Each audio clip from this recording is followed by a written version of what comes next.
दर्शकों, महाराष्ट्र से एक बड़ी खबर देने जा रहा हूं और बड़ी खबर है नितिन गडकरी से संबंधित।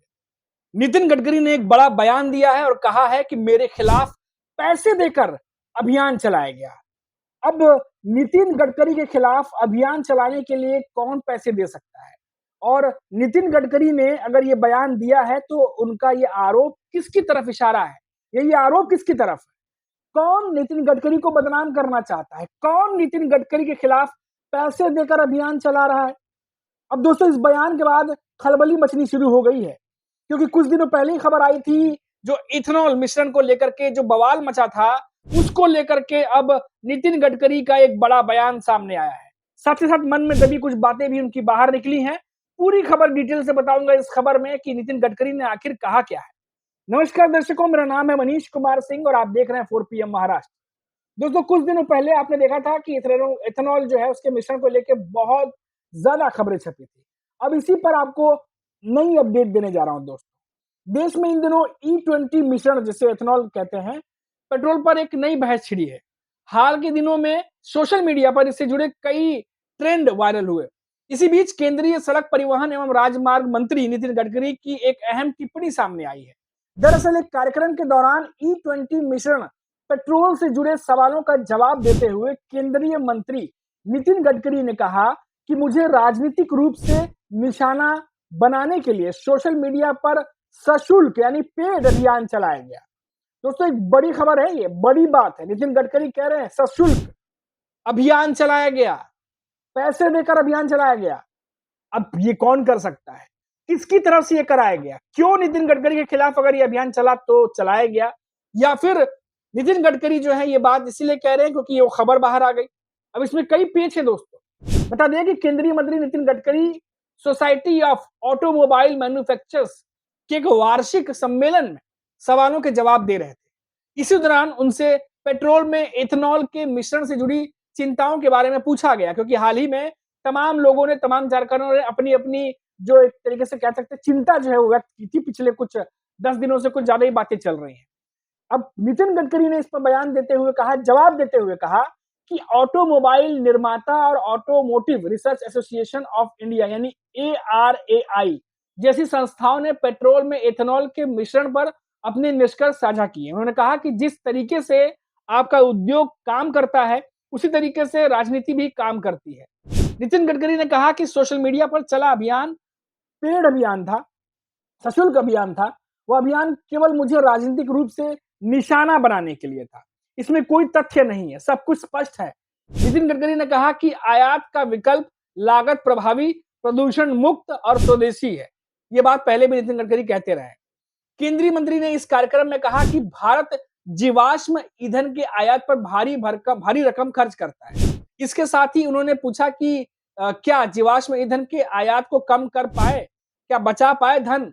भारतीय व्यवस्था में लगाना आर्थिक रूप से एक अच्छा कदम नहीं है। नितिन गडकरी ने कहा कि हमने मक्का से इथेनॉल बनाया। इस कदम से किसानों को 45,000 करोड़ रुपए का फायदा हुआ।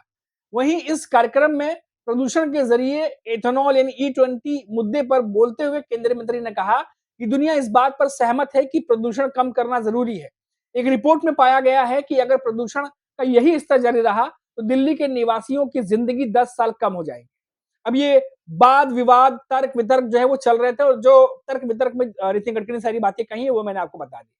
गौरतलब है कि E20 पेट्रोल 80% पेट्रोल और 20% एथेनॉल के मिश्रण से बना ईंधन है।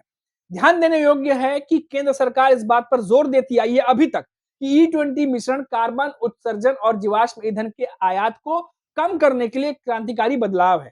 लेकिन इससे ठीक उलट वाहन मालिक जो यूज कर रहे हैं उनका दावा है, लगातार ये रिपोर्ट्स भी आने लगी हैं तमाम मीडिया में, कि जो इस्तेमाल कर रहे हैं उन्हें ये लगता है कि इससे ईंधन की क्षमता कम हुई है और टूट फूट जो है वो बढ़ी है, जिससे वाहनों की उम्र कम हो रही है।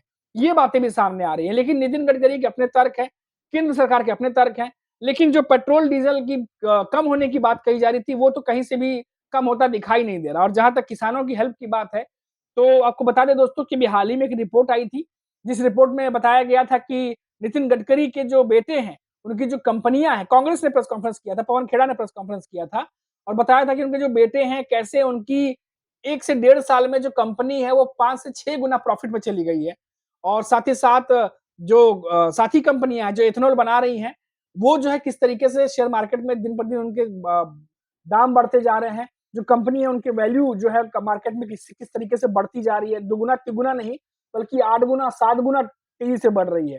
तो ये जब कांग्रेस ने प्रेस कॉन्फ्रेंस की ये जानकारी दी और कहा कि पिता जो है वो पॉलिसी बना रहे हैं, बेटे जो है वो पैसे छाप रहे हैं। इस तरीके से बात जो है चलने लगी। कई जगह पर हेडलाइन बनी और पूरी रिपोर्ट जो है वो आने के बाद फिर सवाल ये उठने लगा कि क्या वाक़ई में जो एथेनॉल को लेकर के नितिन गडकरी जो बात कह रहे हैं या जो केंद्र सरकार दावे कर रही है, क्या वो सही है? ये एक क्वेश्चन मार्क के साथ यहाँ पर छोड़ते दोस्तों, इस पर भी अभी बात करेंगे। लेकिन जो पहला सवाल मैंने आपसे किया था कि ये तो एथेनॉल की बात हुई, लेकिन नितिन गडकरी ने कहा कि उन्हें बदनाम करने के लिए सोशल मीडिया पर अभियान चलाया गया, पैसे देकर अभियान चलाया गया। तो नितिन गडकरी जब यहां तक बोल जाते हैं तो पूरी बात क्लियर क्यों नहीं करते, साफ साफ क्यों नहीं बताते कि उन्हें बदनाम करने के लिए पैसे किसने दिए थे? कौन चाहता है, कौन सा ऐसा नेता है जो पैसे देकर नितिन गडकरी को बदनाम करना चाहता है? क्योंकि नितिन गडकरी जो है वो अभी आप देखिए जिस तरह से कांग्रेस के नेताओं के साथ भी वो दिखाई देते हैं। अभी हमने एक वीडियो देखा था जहां पर वो जो है वो कांग्रेस के कई नेताओं के साथ हाथ में हाथ डाल के जाते हुए दिखाई दिए। तो नितिन गडकरी के बारे में कहा जाता है कि वो ऐसे नेता हैं जो अपोजिशन के भी चहेते हैं और बीजेपी में भी जो है कुछ कुछ लोगों के चहेते तो हैं ही हैं, सबके तो अभी नहीं कह सकते फिलहाल। लेकिन क्या जो लोग नितिन गडकरी को बदनाम करना चाहते हैं, नितिन गडकरी के अनुसार, क्या वो बीजेपी के भीतर से हैं? क्या वो एनडीए गठबंधन के दल से हैं या अपोजिशन है? अपोजिशन होता तो नितिन गडकरी साफ तौर पर हमेशा नाम लेकर बोलते हैं, खुले तौर पर अपोजिशन का नाम लेकर तो बीजेपी के नेता बोलते ही हैं। नाम लेकर के अटैक करते हैं, नाम लेके प्रेस कॉन्फ्रेंस करते हैं। बीजेपी के नेताओं की जुबान वहां बंद हो जाती है जब वो अपने ही नेताओं के बारे में कुछ कहना चाहते हो, खुलकर ना कह पाते हो और इशारों-इशारों में बात करने की कोशिश करते हो। यहाँ भी जो नितिन गडकरी जो बात कह रहे हैं, अब इस पर अटकलें तेज हो गई हैं कि आखिर उनका इशारा किसकी तरफ था? कौन है जो नितिन गडकरी को पीछे करना चाहता है, उन्हें बदनाम करना चाहता है? और वाक़ई में ऐसा है या फिर ये जो रिपोर्ट सामने आ गई है इसके बाद नितिन गडकरी के पास ये बयान देने के अलावा कोई और चारा नहीं बचा? क्या ये भी एक कारण है? अब दोस्तों यहाँ पर सबसे बड़ा सवाल ये उठता है कि अभी हाल ही में देखा गया कि बीजेपी के भीतर बहुत ज़्यादा टेंशन देखने को मिली और कई बार ये समझ में आता है कि बीजेपी के भीतर भी एक यूनिटी नहीं है बल्कि कई अलग-अलग खेमों में नेता बँटे हुए हैं। और ऐसे में कोई भी नेता जो है अगर किसी नेता को निशाना साधना चाहता है, तो ज़रूर साध सकता है, इसमें कोई दो राय नहीं है, हमेशा होता रहा है। तो ऐसे में नितिन गडकरी के ऊपर कौन निशाना साध रहा है? आपको क्या लगता है? आप कमेंट बॉक्स में बताइएगा। और क्या नितिन गडकरी जो कह रहे हैं कि पैसा देकर उनके खिलाफ अभियान चलाया गया, क्या वो बात सही है? इस पर भी क्या लगता है आपको बताइएगा और साथ ही साथ इथेनॉल विवाद पर जो भी बातें सामने आई हैं, क्या इसके बाद नितिन गडकरी की मुश्किलें बढ़ी हैं और इसी वजह से वो बयान दे रहे हैं? ये सबसे बड़ा सवाल। अभी के लिए इतना ही। आप देखते रहिए 4 पीएम महाराष्ट्र। नमस्कार।